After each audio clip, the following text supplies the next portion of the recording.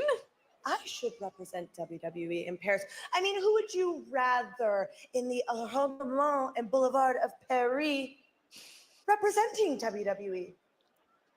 La Primavera, which I believe in Spanish means loser. La Primavera. La Chelsea Green. La Chelsea Green? Means winner.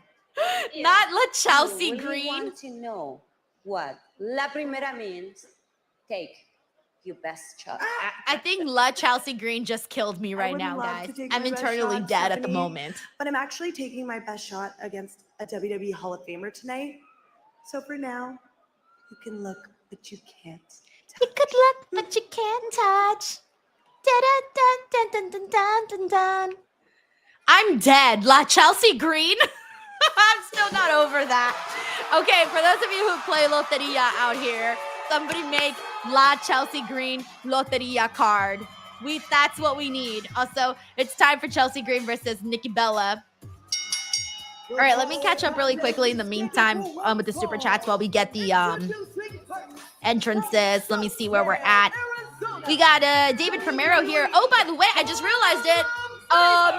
We're on to another women's match. This is the women's show so far, guys. Let's effing go. Nikki Bella in a match on Raw Every takes time on we get Chelsea another Green women's segment, I'm like, oh yeah, on shit, Netflix. we got another women's segment. David Primero says we have 3 women's matches today, plus the opening segment. # Women Monday, good way to start the week. Also, who would you rather date? What are we doing? Okay. Who would you rather date, Braun, Jay, LA, or Jacob Fatu?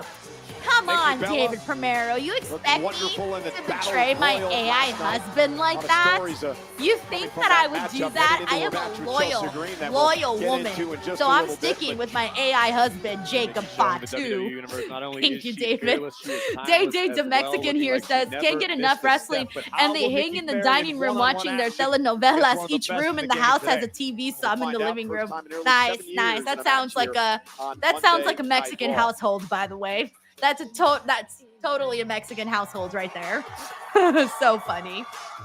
Thanks, so Day. excited to We be got back in CJ here who WWE, says, respect the bird lady, has a Denise. lot to Hey, you know prove what? I like to the bird herself lady too. this time around. Infamous Raider Loco says, WWE swerving us left and right with our predictions. Yo, for reals. You know, Sam Roberts and That's Megan true. Morant dive into everything. That from is Monday Night super Raw true and because WWE and again, the Raw recap I've brought to you gotten by I've gotten far more predictions Available incorrect tomorrow recently morning. Their guest than I have in the this week, past. none So other than thank you, Nikki Frank. Bella. All right, let me catch up on what everyone's saying here. What do we got here? Blue Chew here says, good choice. Fatu's a werewolf, so technically he comes with a dog. Ain't no one messing with a werewolf. Pledge your allegiance. James Irving says, I love the Nikki Lola Vice co-sexy dance. Have you guys seen the clip of Lola Vice doing the stink face on Mr. Iguana? And then Mr. Iguana does this face. It's like everywhere on social media. It's so funny. That's so funny. Say Jar Card 1978 says Evolution Night 2, all women so far. Hey, they're being rewarded, it feels like. And so far the show's been flying by. I'm still not sure. Or maybe this is the reason. Christopher says men's bus is broke down somewhere. Why do you not understand why Chelsea Green will They're want to somewhere represent broken down, waiting WWE for in Paris? Triple A to come get them. So funny. Dave Dave says, I'm drinking. You're going to be El Borracho on the Loteria card. I think there's Let's a see what lot else that we got here. Chelsea has Yeah, to offer. Evolution You know, 3, we're says looking to do Manuel. business, Cole. All right. Well, here's an idea. Beat Nikki Bella tonight. Prove maybe that you belong. We got Jordan Taylor who asked Nikki I just full-time fear again that or part-time. perhaps poor Chelsea in her I'm current not state of mind sure. has bitten off a I little think more than she she can said chew. in an interview that Starting she was going to fires be with doing like a La little bit Primera, more, she's starting fires with but I don't Nikki know what Bella. that technically means. Could Like smell how much trouble. is a little bit She's never more. one to keep her mouth shut, that's for sure. Well, it's a good thing she's got the secret herb. I said we got Tim Biotti. What's up, Tim? We got Wayne in the building. That is true, by the way. Someone says, "What's Just Dirty here?" Says, "What's Chelsea doing on Raw?" Anyways,